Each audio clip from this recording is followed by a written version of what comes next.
അവർ നമ്മൾ എന്ത് കാണണമെന്ന് ആഗ്രഹിക്കുന്നോ അതേ നമ്മൾ കാണുന്നുള്ളൂ. സുഹൃത്തുക്കള് കപ്പിൾ എന്ന് പറയുന്നതിനകത്തേക്ക് ഞാൻ ഒരിക്കലും വരാറില്ലായിരുന്നില്ല. കുട്ടിക്കാലത്തെ അവരെ വളർത്തി വന്നിരിക്കുന്ന രീതി കൊണ്ടായിരിക്കാം അധികം എക്സ്പ്രസീവ് അല്ല. ഭംഗിയായ ഭാഷയിൽ നമുക്ക് അവരെ പറഞ്ഞത് അങ്ങനെ പറയരുത് എന്ന് പറഞ്ഞൊരു നമുക്കൊരു ഷീൽഡ് ആവാൻ അതെ പറ്റണം. ഒരു പക്ഷെ ആ ഒരു ചോദ്യം കേൾക്കാൻ ഇപ്പുറത്തിരിക്കുന്ന ആൾ ആഗ്രഹിക്കുന്നുണ്ടാവാം. ചേച്ചി, എന്താണ് ഈ പവർ കപ്പിൾ എന്ന് പറഞ്ഞാല്? പവർ കപ്പിളോ? ഇൻസ്റ്റാഗ്രാമിൽ റീലും എല്ലാം കണ്ടു. ഇൻസ്റ്റാഗ്രാമിൽ ഇപ്പൊ ഇങ്ങനെ ഇതാണല്ലോ കൂടുതൽ നമ്മൾ കാണുന്നത്, ഈ പവർ കപ്പിൾ ആവുക എന്ന് പറയുന്ന ഒരു സാധനം. അപ്പൊ അതിനുവേണ്ടി നമ്മൾ കൂടുതൽ എഫേർട്ട് ഒക്കെ ഇടണം പവർ കപ്പിൾ ആവാൻ വേണ്ടിയിട്ട്. ഈ പവർ കപ്പിൾ എന്നതുകൊണ്ട് എന്താന്ന് മനസ്സിലായോ? ഞാൻ മനസ്സിലാക്കുന്നത് അങ്ങനെയൊന്നുമില്ല. അങ്ങനെയൊന്നുമില്ലേ? രണ്ടുപേര് തമ്മിൽ അണ്ടർസ്റ്റാൻഡിങ്ങിലും പരസ്പരം അഡ്ജസ്റ്റ്മെന്റിലും ഒക്കെ മുന്നോട്ട് പോകുകയും. ശരി, ഞാൻ അതിനെ കുറച്ച് ഹെൽപ്പ് ചെയ്യാം. ഒരു നോർമൽ കപ്പിളും ഒരു പവർ കപ്പിളും തമ്മിൽ എന്താ വ്യത്യാസം? ഓക്കെ, അങ്ങനെ നമ്മൾ ചോദിക്കുകയാണെങ്കിൽ ഞാൻ ക്രിസ്റ്റീനയുടെ അഭിപ്രായത്തിൽ, അതായത് ക്രിസ്റ്റീനയുടെ പ്രായത്തിലുള്ള ഒരു പെൺകുട്ടി ഇപ്പോൾ ഇൻസ്റ്റാഗ്രാം റീൽസൊക്കെ കാണുമ്പോൾ couple goals be like they are the power couple of the entertainment era അല്ലെങ്കിൽ ബോളിവുഡിലെ പവർ കപ്പിൾ എന്നൊക്കെ വിളിക്കുമ്പോൾ ക്രിസ്റ്റീന അതിൽ നിന്ന് എന്താണ് മനസ്സിലാക്കുന്നത്?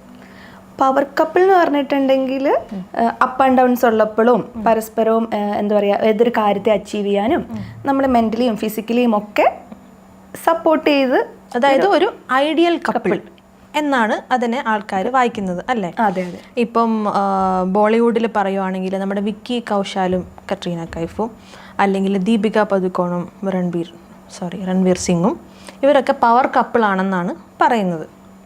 അതായത് അവരെ കാണുമ്പോൾ നമുക്ക് അവരെ പോലെ ആവാൻ പറ്റിയിരുന്നെങ്കിൽ, ജനീലിയ റിതേഷ് ദേശ്മുഖ്, അല്ലെങ്കിൽ പൃഥ്വിരാജ് സുപ്രിയ, അല്ലെങ്കിൽ ദുൽഖർ അമാൽ, ഇവരെ കാണുമ്പോൾ ചില റീൽസ് കട്ട് ചെയ്തിട്ട് ചില സിറ്റുവേഷൻസിൽ നിന്ന് കട്ട് ചെയ്ത് അവർ കാണിക്കുമ്പോൾ എപ്പോഴും കൈയൊന്ന് പിടിച്ചിട്ടുണ്ടാവും, അല്ലെങ്കിൽ എപ്പോഴും ഒരു കെയറിങ് ഉണ്ടാവും. അപ്പോൾ അത് കാണുമ്പോൾ ഞാനൊക്കെ ഒരു കപ്പിളാവുകയാണെങ്കിൽ അതുപോലെ വേണം എന്ന് നമ്മളെ കൊണ്ട് തോന്നിപ്പിക്കുന്ന കപ്പിളിനെയാണ് ഐഡിയൽ കപ്പിൾ എന്ന് പറയുന്നത്. പക്ഷേ അത് റിയലുമുണ്ട്. ഇപ്പോൾ റീലിൽ അല്ലെങ്കിൽ സോഷ്യൽ മീഡിയയിൽ നമ്മൾ കാണുന്ന എല്ലാ പവർ കപ്പിൾസും റിയലി അങ്ങനെ ആയിക്കൊള്ളണം എന്നില്ല. ആവാതിരിക്കാം. പക്ഷെ അവരതെങ്ങനെ പ്രൊജക്റ്റ് ചെയ്യുന്നു എന്നുള്ളതാണ് നമ്മൾ കാണുന്നത്. അവർ നമ്മൾ എന്ത് കാണണമെന്ന് ആഗ്രഹിക്കുന്നോ അതേ നമ്മൾ കാണുന്നുള്ളൂ. തലേ ദിവസം വൻ അടി നടന്നിട്ടായിരിക്കും പിറ്റേ ദിവസം ചേർത്ത് പിടിച്ചു വരുന്നത്. അപ്പോൾ നമ്മൾ കാണുന്നത് ചേർത്ത് പിടിക്കുന്ന ഭാഗം മാത്രമായിരിക്കാം. അല്ലെങ്കിൽ അങ്ങേയറ്റം സ്നേഹത്തോടെ വന്നിട്ടായിരിക്കും അറിയാതെ അവളുടെ ഷോളിലൊന്ന് ചവിട്ടി പോകുന്നത്. എടുത്തിടുന്ന കട്ട ഷോളിൽ ചവിട്ടി പോകുന്നത് മാത്രമായിരിക്കും. അപ്പോൾ അതോടെ അയ്യോ മൈൻഡ് പോലും ചെയ്യുന്നില്ല. അപ്പോൾ റിയലും തമ്മിൽ വ്യത്യാസമുണ്ട്. നമുക്കിന്ന് റിയൽ ലൈഫിൽ എങ്ങനെ പവർ കപ്പിളാവാം എന്ന് നമുക്ക് ഒന്ന് ചില ടിപ്സ് നമുക്കൊന്ന് സംസാരിച്ച് നോക്കാം. അതായത് റിയൽ ലൈഫിൽ ഒരു പവർ കപ്പിൾ എന്ന് പറഞ്ഞാൽ അത് ഭാര്യയും ഭർത്താവും തന്നെ ആയിക്കോളണമെന്ന് നിർബന്ധമൊന്നുമില്ല. സുഹൃത്തുക്കളാവാം, അല്ലെങ്കിൽ രണ്ട് പാർട്ട്നേഴ്സ് ആവാം, അല്ലെങ്കിൽ വളരെ അറ്റാച്ച്മെൻറ്റിലൊരു ബെസ്റ്റ് ഫ്രണ്ട് ആവാം, ഒരു സോൾ സിസ്റ്റർ അല്ലെങ്കിൽ സോൾ ബ്രദർ എന്നൊക്കെ നമ്മൾ പറയില്ല. എൻ്റെ മനസ്സിൽ കപ്പിൾസ് എന്ന് പറയുമ്പോൾ എപ്പോഴും ഒന്നെങ്കിൽ ഒരു എന്താ പറയുക പങ്കാളി, അല്ലെങ്കിൽ ഒരു കല്യാണം കഴിഞ്ഞ അവരാണ് കൂടുതൽ. ഈ സുഹൃത്തുക്കള് കപ്പിൾ എന്ന് പറയുന്നതിനകത്തേക്ക് ഞാൻ ഒരിക്കലും വരാറില്ലായിരുന്നില്ല. അത് പക്ഷെ ഭൂരിഭാഗവും നമ്മൾ കപ്പിളിന് യൂസ് ചെയ്യുന്നത് ഈ പറയുന്ന പങ്കാളി എന്നുള്ള അർത്ഥത്തിൽ തന്നെയാണ്. നമ്മൾ സംസാരിക്കുമ്പോൾ അത് തന്നെ ആയിരിക്കും കൂടുതലും വരാനും പോകുന്നത്. അപ്പോൾ ഒരു പവർ കപ്പിൾ ആവുക എന്ന് പറഞ്ഞു കഴിഞ്ഞാൽ അങ്ങോട്ടും ഇങ്ങോട്ടും ഒരു സപ്പോർട്ട് സിസ്റ്റം ആവുക, ഒരു ഗ്രോ ചെയ്യാനുള്ള ഒരു പോസിറ്റീവ് ഇൻഫ്ലുവൻസ് ആയി മാറുക എന്നുള്ളതാണ്. അപ്പോൾ ഇതിന് വേണ്ടിയിട്ട് നമ്മൾ ചെയ്യേണ്ട ഒരുപാട് കാര്യങ്ങളുണ്ട്. ഇതൊരു പെട്ടെന്നൊരു സുപ്രഭാതത്തിൽ ഉണ്ടായി വരുന്ന ഒന്നല്ല ഈ പറയുന്ന പവർ കപ്പിൾ എന്ന് പറയുന്ന ഒരു സ്റ്റേറ്റസിലേക്ക് നമ്മൾ എത്തുന്നത്. അപ്പോൾ അതിന് വേണ്ടിയിട്ട് ചെറിയ മൈന്യൂട്ട് കാര്യങ്ങൾ കേൾക്കുമ്പോൾ നമുക്ക് ഇത് നാച്ചുറലി എല്ലാവരും ചെയ്യുന്നതല്ലേ എന്ന് തോന്നും. പക്ഷേ അത് ഡെയിലി എല്ലാ ദിവസവും, എല്ലാ ആഴ്ചയും, എല്ലാ മാസവും, എല്ലാ വർഷവും ചെയ്യാൻ പറ്റുമ്പോഴേ അത് നമുക്ക് കൃത്യമായിട്ട് അതിന് റിസൾട്ട് കിട്ടുള്ളൂ. അതിൽ വേണ്ട ഒന്നാമത്തെ മെയിൻ കാര്യം നമ്മളൊരു ടീമാണെന്ന് മനസ്സിലാക്കുക. ഒരു ടീം, ഇപ്പോൾ നമ്മൾ സ്പോർട്സിൻ്റെ കാര്യത്തിലേക്ക് വരുമ്പോൾ ഒരു ടീം എന്ന് പറഞ്ഞാൽ എന്താ, ഒരു സ്പെസിഫിക് ഗോളിന് വേണ്ടി ഒരുമിച്ച് വരുന്ന ഒരു കൂട്ടായ്മ.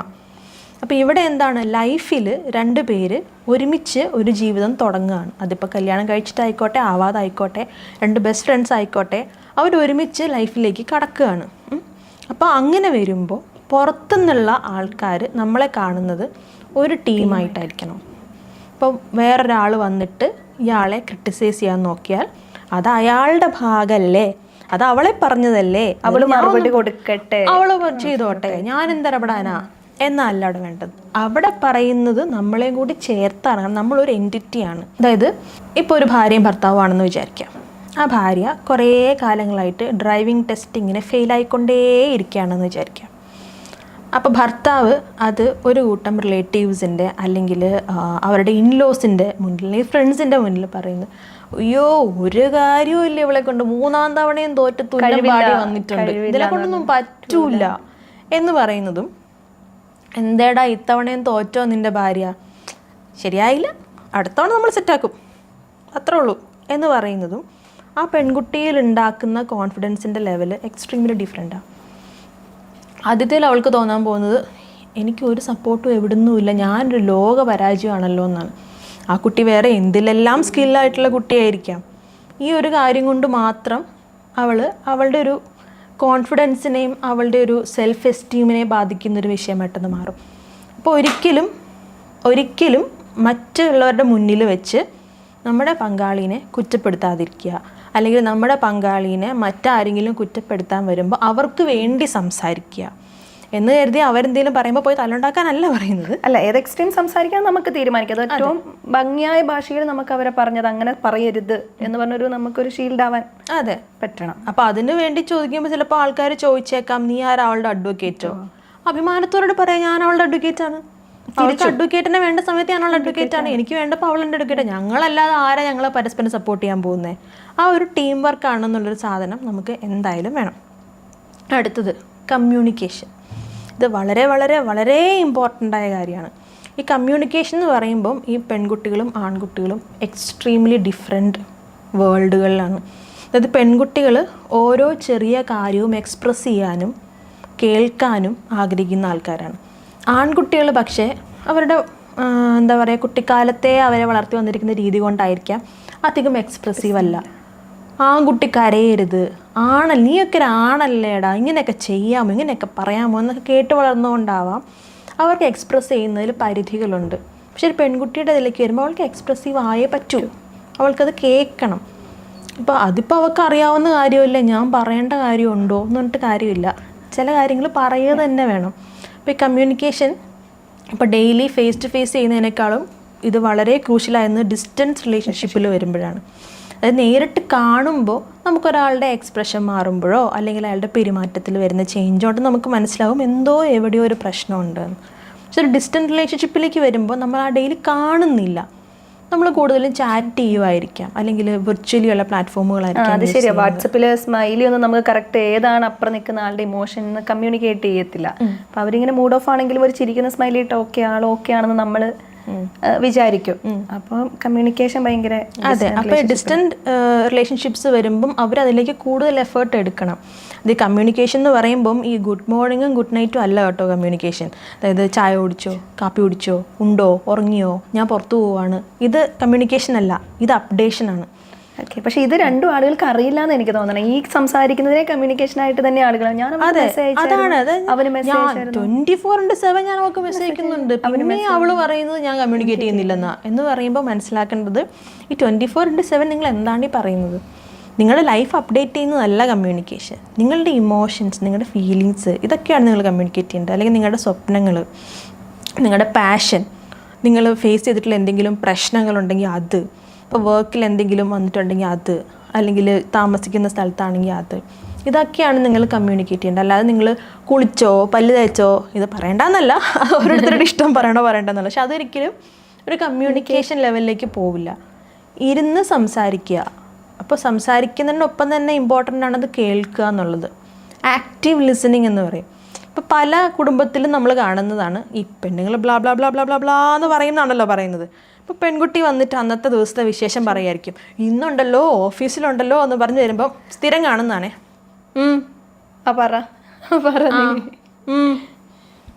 ഇത് കുറച്ച് കഴിയുമ്പോൾ ഉണ്ടല്ലോ അവൾ എന്താ പറയുന്നത് പോലും കേൾക്കുന്നുണ്ടാവില്ല. ഇവിടുന്ന് ഒരു മൂളലായിരിക്കും, ചിലപ്പോൾ ശരിക്കും കേൾക്കുന്നുണ്ടാവും, പക്ഷെ അത് അവൾക്ക് തോന്നുന്നില്ല കേൾക്കുന്നുണ്ടെന്ന്.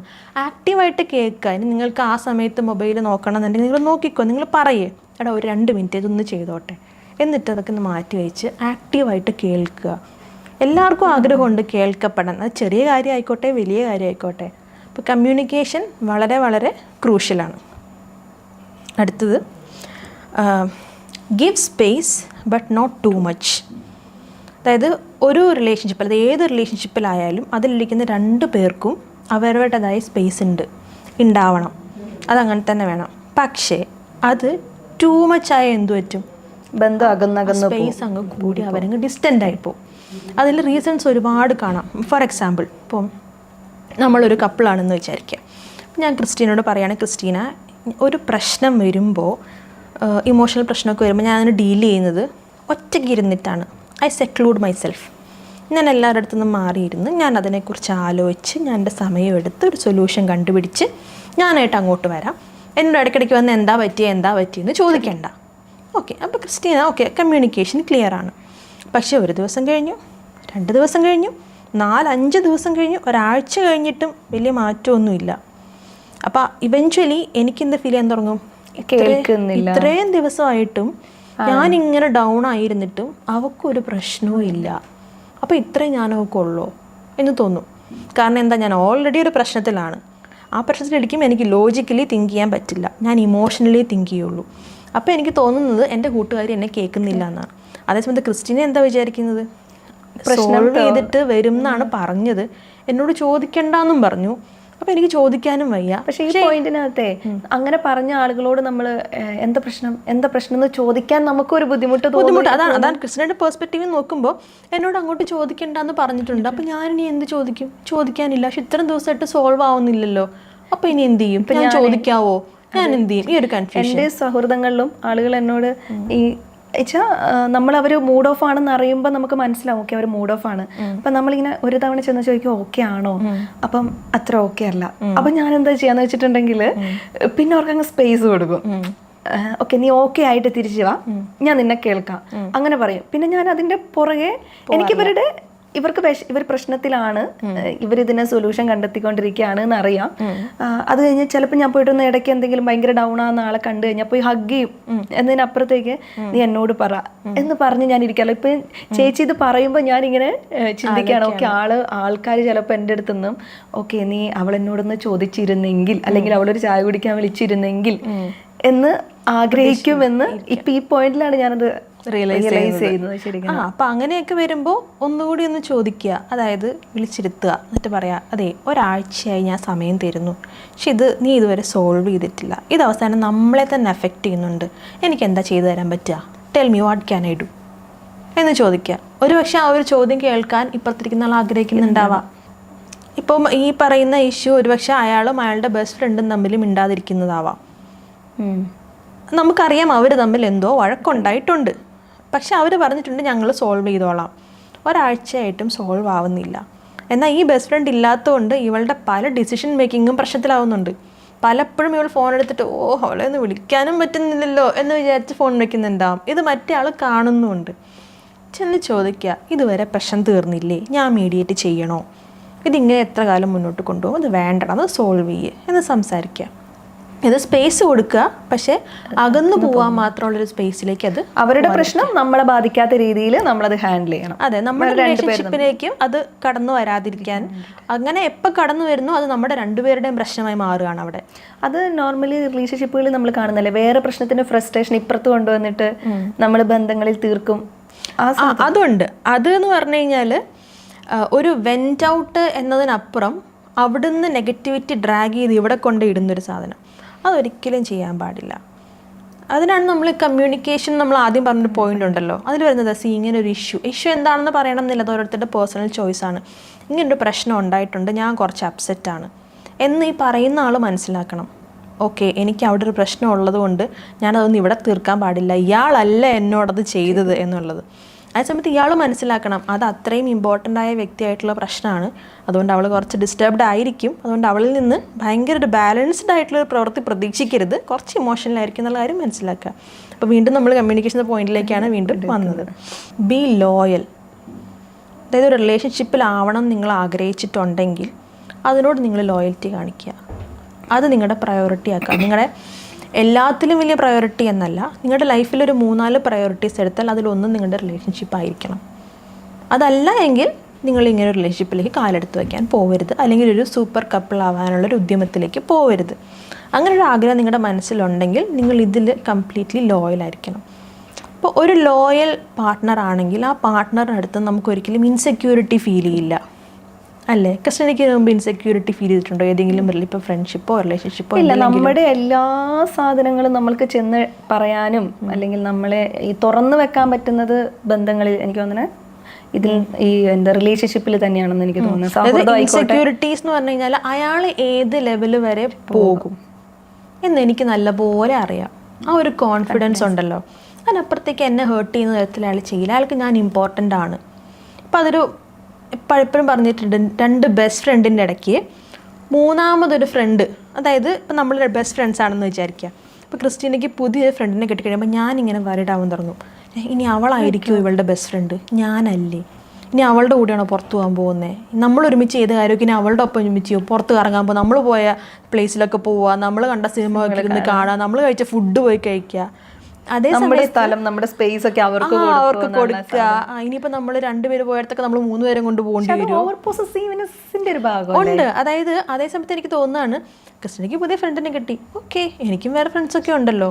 ഞാൻ ക്രിസ്റ്റീനയ്ക്ക് എന്താണോ, ക്രിസ്റ്റീൻ ലൈഫിൽ വേറെ ആരൊക്കെ വന്നാലും ഞാൻ എന്താണെന്ന് എനിക്കറിയാൻ ഒരു കോൺഫിഡൻസ് ഉണ്ടെങ്കിൽ അതൊരു വിഷയമേ അല്ല. അത് ആരുണ്ടാക്കുന്നതാണ്? നമ്മൾ 2 പേരും തന്നെ ഉണ്ടാക്കുന്നതാണ്.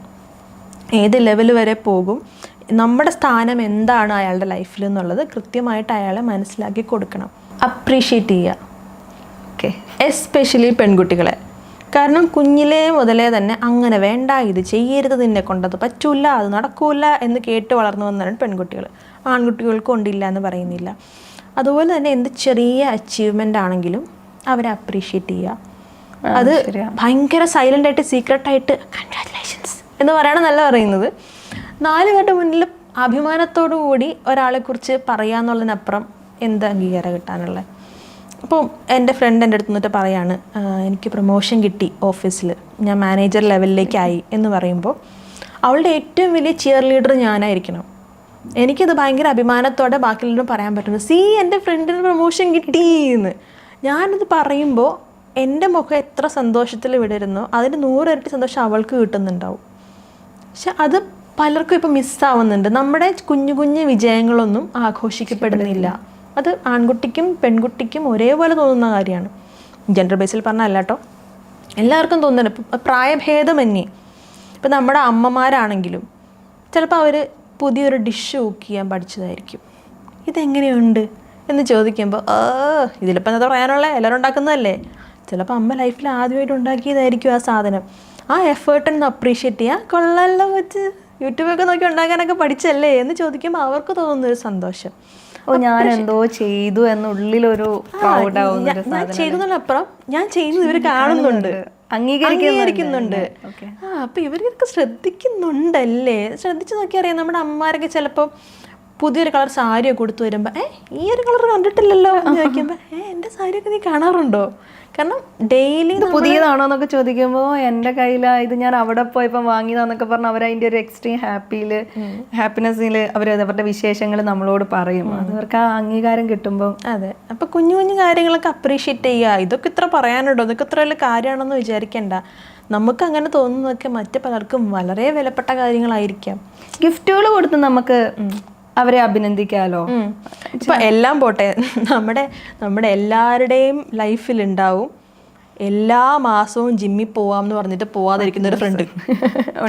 ഈ മാസം 10-ാം തീയതി ആരെ കൊന്നിട്ടായാലും ഞാൻ പോയിരിക്കും. ഇപ്പം എല്ലാവരും പറയുന്നത് എന്താ, അടുത്ത മാസം 10-ാം തീയതി ഉണ്ടല്ലോ, 10-ാം തീയതി ഉണ്ടല്ലോ, കഴിഞ്ഞ മാസം ഇത് തന്നെ പറഞ്ഞു. ഇത് കേട്ട് പാവ ആ കൊച്ചൊരു കോമാളി കോലത്തിലായിട്ടുണ്ടാവും. എന്തോ കാരണം നമുക്ക് പോകാൻ പറ്റുന്ന, നമുക്ക് ആഗ്രഹമുണ്ട് പോകണമെന്ന്, പക്ഷെ പോകാൻ പറ്റുന്നില്ല.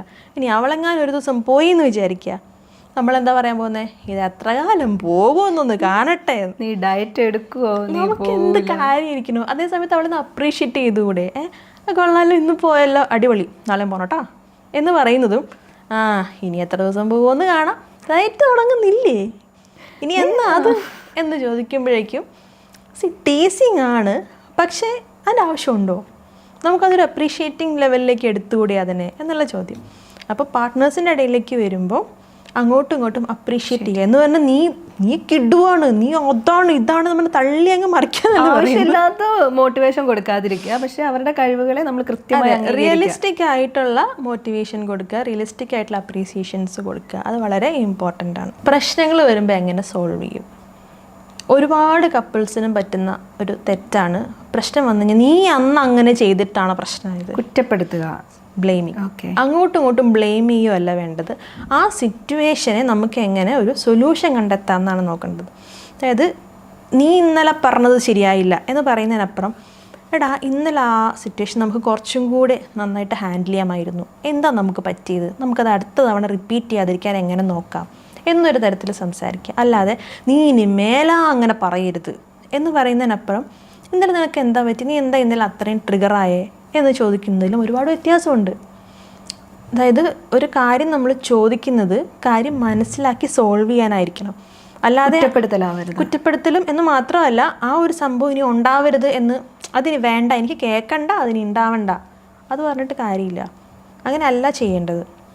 കേൾക്കുക, അതിൻ്റെ റൂട്ട് കോസ് എന്താണെന്ന് കണ്ടുപിടിക്കുക, എവിടെയാണ് നമ്മുടെ പ്രശ്നം, അതിനെ നമ്മൾ അഡ്രസ്സ് ചെയ്യുക. എന്നിട്ട് രണ്ടുപേരും കൂടെ എന്താണ് നമുക്ക് ചെയ്യാൻ പറ്റുക, ഇനി അത് സംഭവിക്കാതിരിക്കാൻ നമ്മൾക്ക് എന്താണ് നടപടി എടുക്കുക, ഈ സാധനങ്ങൾ ഇരുന്ന് ചർച്ച ചെയ്തിട്ട് അതിനൊരു സൊല്യൂഷനിലേക്ക് നമ്മൾ എത്തുക. അതെ, തീർച്ചയായിട്ടും. കാരണം രണ്ട് വ്യക്തികളാണ്, രണ്ട് ഡിഫറെൻറ്റ് അറ്റ്മോസ്ഫിയറിൽ നിന്ന് വളർന്നു വന്ന, രണ്ട് എൻവയോൺമെൻറ്റിൽ നിന്ന് വളർന്നു വന്ന ആൾക്കാരാണ്.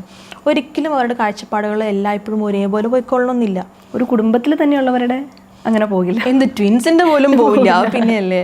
അപ്പോൾ വിളിച്ചിരുത്തി സംസാരിക്കുമ്പോൾ നമുക്ക് എഗ്രി ചെയ്യാൻ പറ്റാത്ത ഒരുപാട് കാര്യങ്ങൾ അയാളുടെ പേഴ്സ്പെക്റ്റീവിൽ ഉണ്ടായിരിക്കാം.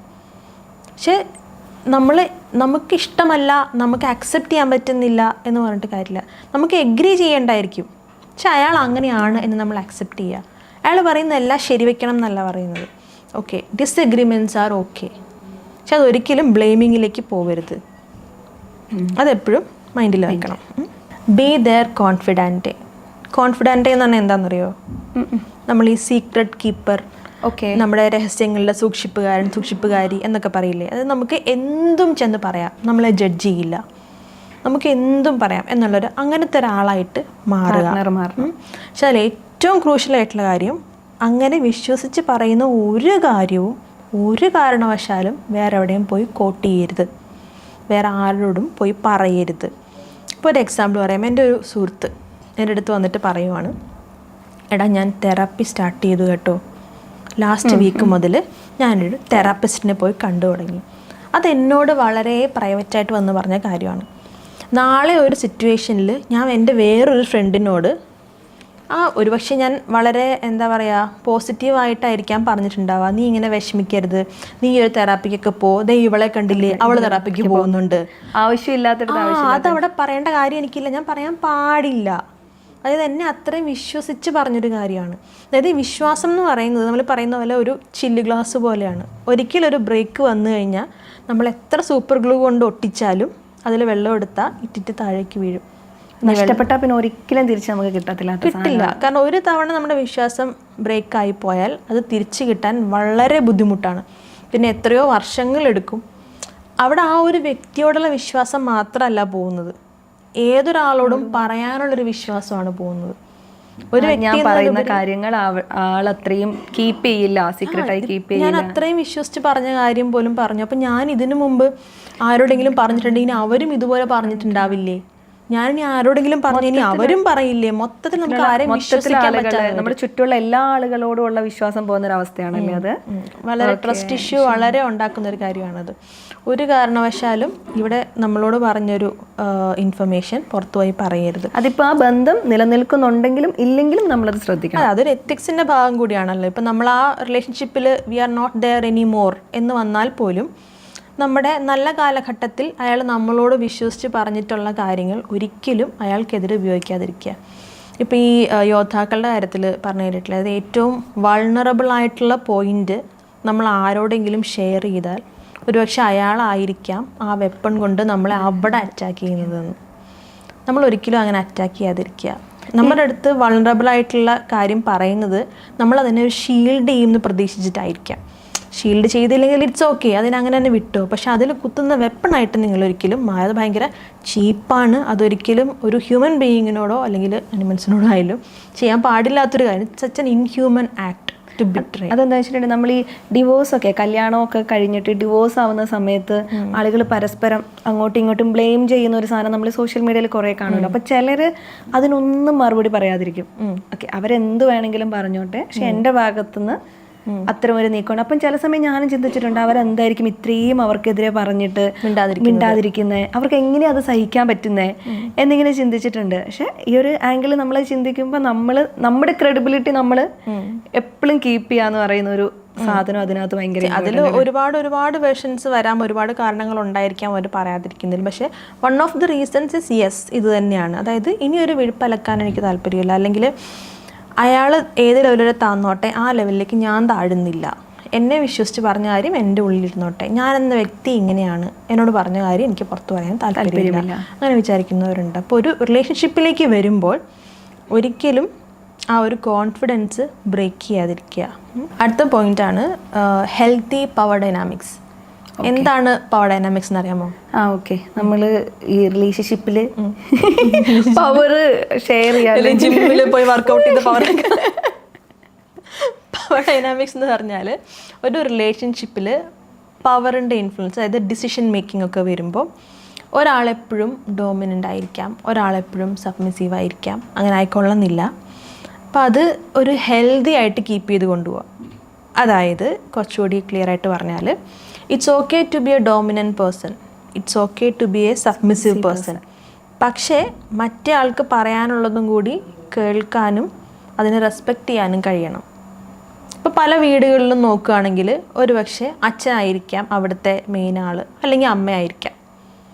ദാറ്റ് ഈസ് ഓക്കെ, അവരുടെ സിസ്റ്റം നന്നായി നടന്നു പോകുന്നുണ്ടെങ്കിൽ ദാറ്റ് ഈസ് ഓക്കെ. പക്ഷേ അച്ഛൻ മെയിനായി നിൽക്കുന്നിടത്ത് അമ്മയെ കേൾക്കാതിരിക്കുകയും അമ്മ മെയിനായി നിൽക്കുന്നിടത്ത് അച്ഛന് വിലയില്ലാതിരിക്കുകയും ചെയ്യുന്ന സിറ്റുവേഷനിലേക്ക് അല്ല നമ്മൾ പറയുന്നത്. അതൊരിക്കലും ഹെൽത്തി അല്ല. രണ്ടുപേരും റിലേഷൻഷിപ്പിലുള്ളപ്പോൾ ആ രണ്ടുപേരുടെ അഭിപ്രായങ്ങൾക്കും വിലയുണ്ട്, ആ രണ്ടുപേരുടെ ഡിസഗ്രിമെൻസിനും വിലയുണ്ട്. ഒരു വീട് വയ്ക്കുന്നു, അതായത് ക്രിസ്റ്റീനയും ഞാനും ഒരു കപ്പിളാണെന്ന് വിചാരിക്കുക. ക്രിസ്റ്റീന ഒരു വീട് വയ്ക്കാൻ നമ്മളൊരു വീട് വയ്ക്കാൻ തീരുമാനിക്കുന്നു. പ്ലാൻ വരയ്ക്കുന്നത് ക്രിസ്റ്റീന, ബഡ്ജറ്റ് ഇടുന്നത് ക്രിസ്റ്റീന, റൂമിൻ്റെ എണ്ണം ഇതെല്ലാം ചെയ്യുന്നത് ക്രിസ്റ്റീന. അപ്പോൾ ഞാൻ പറയുകയാണ് വീട്ടിലൊരു പൂജാമുറി എന്ന് പറയുമ്പോൾ അതിൻ്റെ ഒന്നും ആവശ്യം എൻ്റെ വീട്ടിലില്ല. എൻ്റെ വീട്ടിൽ പൂജാമുറി വേണ്ട, എനിക്ക് ദൈവത്തിൽ വിശ്വാസമില്ല.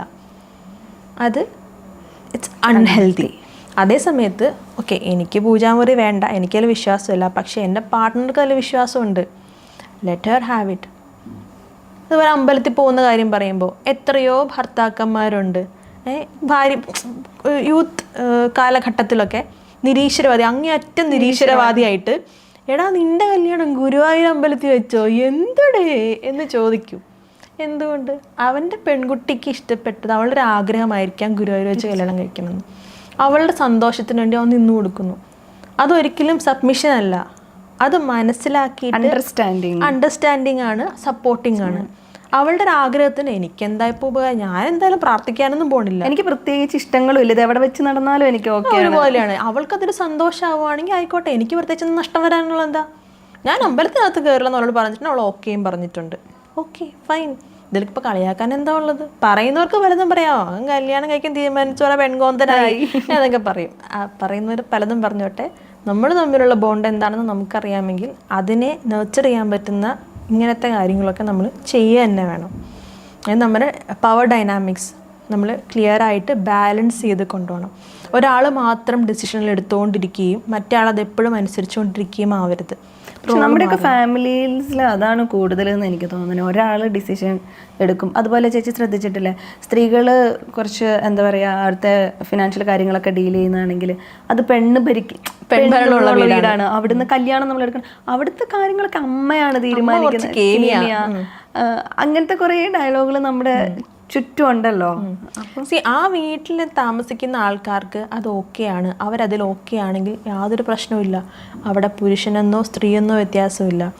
ഒരാൾ കാര്യപ്രാപ്തിയുള്ള ആളായിരിക്കാം, മറ്റേ ആൾക്ക് ചിലപ്പോൾ കാര്യങ്ങൾ കുറച്ചും കൂടി വേറെ എന്തെങ്കിലും ആയിരിക്കും കഴിവുണ്ടാവുക. അതങ്ങനെ ആയിക്കോട്ടെ, അതിൽ നമ്മൾ കയറിയിട്ട് ഇല്ലാത്ത പ്രശ്നം ഉണ്ടാക്കി ബാലൻസ് ചെയ്യേണ്ട കാര്യമില്ല. അതേ സമയത്ത് ഇത് അൺഹെൽത്തി ആയിട്ടാണ് പോകുന്നത്. ഈ അമ്മ കേമിയായി നിൽക്കുന്നിടത്ത് അച്ഛനെ 4 നേരം വെച്ച് ഇങ്ങേരെ കൊണ്ടൊന്നിനും കൊള്ളൂല, കഴിവില്ലാത്ത മനുഷ്യൻ, വെറുതെ ഇവിടെ ഇരിക്കുന്നു, കുറ്റപ്പെടുത്തലിന്റെ എക്സ്ട്രീംസ് എല്ലാവരുടെ മുന്നിൽ വെച്ചും ഇത് തന്നെയാണ് പറയുന്നതെങ്കിൽ അത് വളരെ അൺഹെൽത്തിയാണ്. അതേസമയത്ത് വീട്ടിലെ കാര്യങ്ങൾ അമ്മയാണ് നോക്കുന്നത്, വീട്ടിലേക്കുള്ള സാധനങ്ങളെല്ലാം കൊണ്ടുതരുന്നത് അച്ഛനാണ്. There is A balance. അതെപ്പോഴും നമ്മൾ നോക്കണം. അൺഹെൽത്തി ആയിട്ടുള്ള സാധനത്തിലേക്ക് നമ്മൾ ഒരിക്കലും ഇതിനെ പോകാൻ വിടരുത്. അതിന് ഈ രീതിയിൽ നമുക്ക് ചിന്തിക്കാൻ, അമ്മ ഫിനാൻഷ്യൽ സാധനങ്ങൾ നോക്കുമ്പം അത് കുറച്ചും കൂടെ ഓർഗനൈസ്ഡ് ആയിട്ടാണ് പോകുന്നതെന്ന് പറയുന്ന മക്കളും അല്ലെങ്കിൽ ഫ്രണ്ട്സും ഒക്കെ നമുക്ക് ചുറ്റുമുണ്ടല്ലോ. പക്ഷെ അത് വേറൊരാൾ പറയുമ്പോൾ അവൻ കൊണ്ടുവരുന്ന പൈസ മുഴുവൻ അവൾ ഉപയോഗിക്കുകയാണ്. പെൺകുട്ടികൾക്ക് അല്ലെങ്കിൽ സ്ത്രീകൾക്ക് മൾട്ടി ടാസ്ക് ചെയ്യാൻ കഴിവ് കൂടുതലാണ്. ആ ഒരു DNA അങ്ങനെയാണ്. They are bone that way. അപ്പോൾ ഒരേ സമയത്ത് പല കാര്യങ്ങളും കാൽക്കുലേറ്റ് ചെയ്യുക, അതിനനുസരിച്ച് കാര്യങ്ങൾ ചെയ്യുക, അതേസമയം തന്നെ കുക്ക് ചെയ്യുക, അതേസമയം തന്നെ വാഷ് ചെയ്യുക, ഇതൊക്കെ പെൺകുട്ടികൾക്ക് പറ്റും. കൊച്ചിനെ പഠിപ്പിക്കുക. പക്ഷേ ആണുങ്ങൾക്ക് അങ്ങനെയല്ല. അവർക്ക് ഒരേ സമയം ഒരു കാര്യത്തിൽ ഫോക്കസ്ഡ് ആയിട്ട് അവരത് നല്ല വെടിപ്പായിട്ട് ചെയ്യും, ഇല്ലെന്ന് പറയുന്നില്ല. അപ്പം പരസ്പരം സ്ട്രെങ്ത്തും നെഗറ്റീവ്സും മനസ്സിലാക്കി അങ്ങോട്ടും ഇങ്ങോട്ടും സപ്പോർട്ട് ചെയ്യുക, അതാണ് ചെയ്യാൻ പറ്റുന്ന ഏറ്റവും വലിയ കാര്യം. പിന്നെ നമ്മൾ ഇത്രയും നേരം സംസാരിച്ച് വന്നെന്ന് കരുതി ഈ പറഞ്ഞ പോയിന്റുകളെല്ലാം വെച്ച് ഇതെല്ലാം ചെയ്ത് നമ്മൾ സൂപ്പർ കപ്പിളാവും എന്നല്ല. എന്നാലും എനിക്ക് സൂപ്പർ കപ്പിൾ ആവാനുള്ള സാധനം ഇതിനുള്ളിലുണ്ട്. പക്ഷേ എന്ന് കരുതി ഇത് ആണ്ടിനും സംക്രാന്തിക്കും ചെയ്തിട്ട് ഞാൻ അന്ന് ഒരു 3 മാസം മുന്നേ ചേച്ചി പറഞ്ഞ ഞാൻ അവൾക്ക് എഫേർട്ട് ഇട്ടു, ഞാൻ അവളെ അഭിനന്ദിച്ചിരുന്നു, പക്ഷെ അവൾ അപ്രീഷിയേറ്റ് ചെയ്തതാണല്ലോ. പ്രശ്നത്തിന് ഞാൻ എന്താണ് പ്രശ്നം ചോദിച്ചപ്പോൾ അവള് നീ എപ്പോഴും ചോദിച്ച എന്നെ ബുദ്ധിമുട്ടാക്കരുതെന്ന് പറഞ്ഞു. നിങ്ങൾ മനസ്സിലാക്കേണ്ട കാര്യം, ഹിന്ദിയിലൊരു ചൊല്ലുണ്ട്, എന്താ, മെഹനത് കാ ഫൽ മീഠാ ഹോത്താ ഹെ. അതായത് മനസ്സിലായില്ലതല്ലേ? അതായത് കഷ്ടപ്പെട്ടാൽ അതിന് ഫലം കിട്ടും. ഓക്കെ, അതായത് എഫേർട്ട് ഇടുക. എന്താണ് നിങ്ങളുടെ ഗോള്? നിങ്ങൾക്കൊരു സൂപ്പർ കപ്പിൾ ആവണം. അത് നിങ്ങൾ എന്ത് ചെയ്യണം? നിങ്ങൾ ഡെയിലി എഫേർട്ട് ഇടണം. ഇത് 1-2 ദിവസം കൊണ്ട് ഓവർനൈറ്റോ കൊണ്ടോ ഉണ്ടായി വരുന്ന സാധനമല്ല. ഇത് കാലങ്ങളായിട്ട് നിങ്ങൾ പ്രാക്ടീസ് ചെയ്ത് ഇത് നിങ്ങളുടെ ഒരു ദിനചര്യയുടെ ഭാഗമായിട്ട് മാറണം. അതായത് നമ്മുടെ അപ്പുറത്തുള്ള ആളെ സപ്പോർട്ട് ചെയ്യുക, അയാളെ കരുതലോടെ ചേർത്ത് പിടിക്കുക, അല്ലെങ്കിൽ അയാൾക്ക് വേണ്ടിയിട്ട് സംസാരിക്കുക എന്നൊക്കെ പറയുന്നത് നിങ്ങൾക്ക് നാച്ചുറലി വരണം. ചെയ്യണമല്ലോ എന്ന് വിചാരിച്ച് നിങ്ങൾ ചെയ്യുന്നതിനപ്പുറം ചിലപ്പോൾ ഇനീഷ്യൽ സ്റ്റേജിൽ നിങ്ങൾക്ക് അത് എഫേർട്ട് എടുത്ത് ചെയ്യേണ്ടി വരും. ചെയ്ത് ശീലമില്ലാത്ത ആൾക്കാരാണെങ്കിൽ ദാറ്റ്സ് ഓക്കെ. പക്ഷെ ചെയ്ത് അത് നിങ്ങളുടെ ഒരു ഹാബിറ്റായി മാറണം. അതിൻ്റെ ഫലം ആർക്കാണ് കിട്ടാൻ പോകുന്നത്? നിങ്ങൾക്ക് തന്നെയാണ് കിട്ടാൻ പോകുന്നത്. കാരണം നല്ലൊരു കപ്പിളായി മാറിക്കഴിഞ്ഞാൽ ഒരാൾക്ക് പകരം 2 ആളുടെ സ്ട്രെങ്ത്താണ് നമുക്ക് കിട്ടുക. ഒരാൾ താഴ്ന്നു പോയാൽ പിടിച്ച് പൊക്കിയെടുക്കാൻ അപ്പുറത്ത് മറ്റൊരാളുണ്ട്. അതിലും ബ്യൂട്ടിഫുള്ളായിട്ട് വേറൊന്നും കിട്ടില്ല. അപ്പോൾ അതിന് എഫേർട്ട് ഇടണം. എഫേർട്ട് ഇട്ടാൽ തീർച്ചയായിട്ടും അതിന് പ്രയോജനം ഉണ്ടാവും.